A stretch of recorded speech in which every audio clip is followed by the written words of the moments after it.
hali u bunday teshikka tiqib devorni urib ustimizdan turpoq shag'alni tortadigan kun keladi azizlar. Unda nima deymiz biz?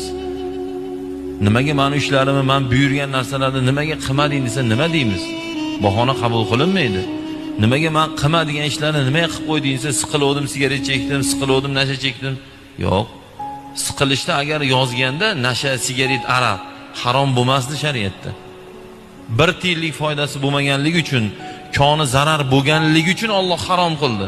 deb o'ylab qarasangiz, Toshkentda 100 ta aroq olib kelsa, hamma stolga yetadi. 100 ta aroq. 50 mingdan bo'lsa 5 million pul o'ladi. Misol. Hammamiz chetda hozir aroq ichib o'tirsak, Xudo saqlasin. Allohga nima zarar bor? Dush qilmaymizmi kerak bo'lsa aroqda? Allohga zarari yo'q buni. Hammamiz avliyo bo'lib ketaylik, Allohga foydasi yo'q. Alloh bizni zarar ko'rishimizni, sharmanda bo'lishimizni